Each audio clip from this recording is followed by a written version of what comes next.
Hi guys, this is Ket. Hi guys, this is Ket and yeah, hi guys. Hi, this is Ket and welcome back to my channel. Hi guys, this is Ket and welcome back to my channel. For today's video guys, we're going to talk about bakit nga ba nababawasan tayo ng mga subscribers. Kung gusto niyo malaman, please keep on watching. Captain.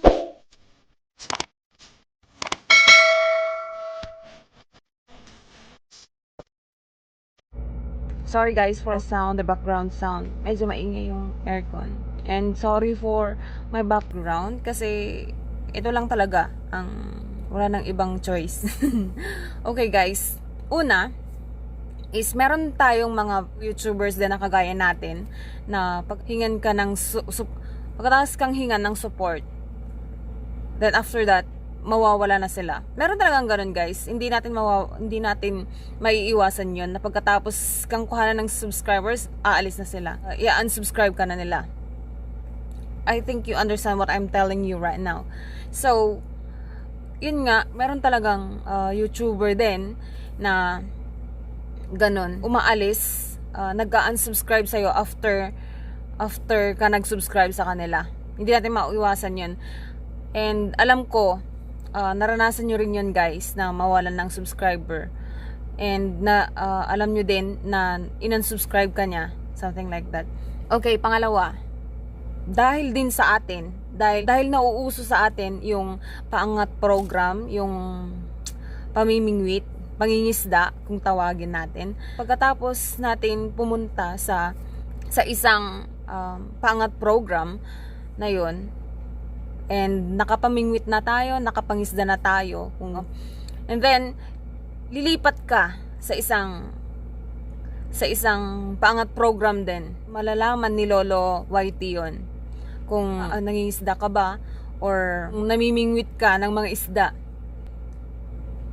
At saka alam lahat ni Lolo YouTube yun, lahat ng mga galaw natin sa YouTube, namomonitor niya yan, kaya nawawalan tayo ng mga isda kahit hindi tayo sadya unsubscribe ng mga taong na isda natin. Tama ba yun? Actually guys, ito lang is na-experience ko. Ito ay pagkakaintindi ko and opinion ko lang din naman to guys. Sa inyo din kung maniniwala kay sa akin or merong sense ang mga sinasabi ko sa inyo. Ang tips ko dyan guys is pagkatapos nyong pumunta sa isdaan or pamimingwit sa isang paangat program, dapat hindi na kayo lumilipat sa isa-isa. Kasi yun nga ang sabi ko kanina, malalaman ni Lolo yun. Kaya nakatapos na kayo ng isda doon, stay put lang muna guys sa isang channel na yon. O kung gusto nyong mangisda ulit, bukas na ulit. And then number 3 guys, kapag nakapangisda kayo, dapat huwag ka agad-agad mag-subscribe back. Kailangan siguro kinabukasan or kailangan natin ihintayin yung oras muna. Siguro 5 hours or something like that. Pero mas maganda, kinabukasan nyo na lang, kumbaga gabi na nangisda kayo, kinabukasan nyo na sila i-subscribe back para hindi kayo malagasan, para hindi kayo mawalan. And sana naman guys, kung may nag-subscribe sa inyo, sana naman balikan natin para fair sa atin lahat. And then pang-apat guys is kaya tayo nalalagasan, it's because of gagawan ni Lolo. Yan, lahat tayo nung nakarang araw, lahat tayo nawalan. Lahat ng mga siguro kahit malalaking bahay, YouTubers na yan, nawalan talaga tayo guys. Yung kakilala ko, yung kaibigan ko sa YouTube, meron siyang 5,000 subscribers and nawalan siya ng more than 800. So, hindi lang kayo guys ang nawalan. Ako din, nawalan din ako. Kaya lahat tayo nawalan. Kahit hindi sinasadya ng mga taong nakadikit na sa atin, mawawala talaga at mawawala dahil kay Lolo. Dahil siguro kasi sobrang dami na niyang na-monetize na channel, kaya siguro kaya gusto niya ring munang i-challenge ang mga small YouTubers na kailangan pa nilang mag-work sa kanilang channel, kaya siguro medyo binabawasan niya. So wala tayong dapat sisihin doon. Kaya ang dapat natin gawin guys is magsipag at tiyaga pa rin tayo, and kailangan nating pagtrabahuan talaga bago natin makuha ang gusto natin para sa channel natin.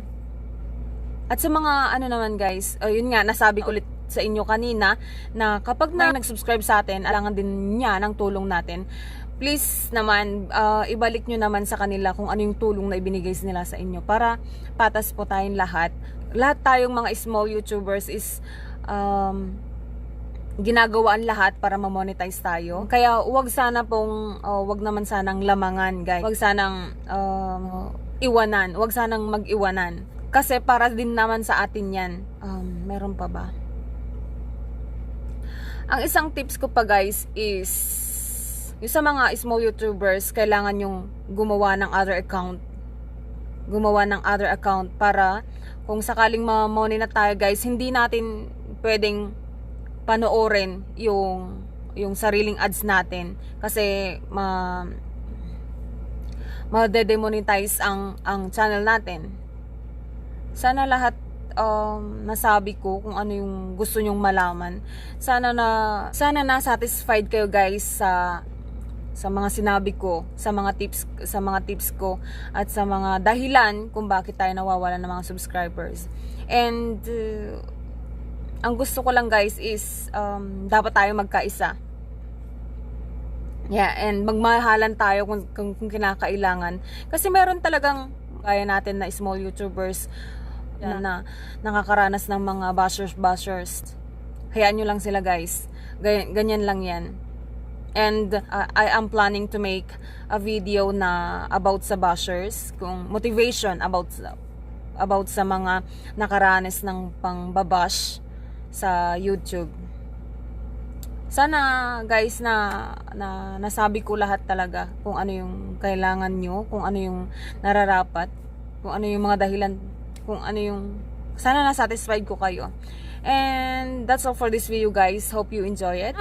If you enjoyed this video, please hit the thumbs up. And please don't forget to subscribe to my channel. Hope to see you again in my next one. God bless you all guys. Get now signing off. Bye. Bye.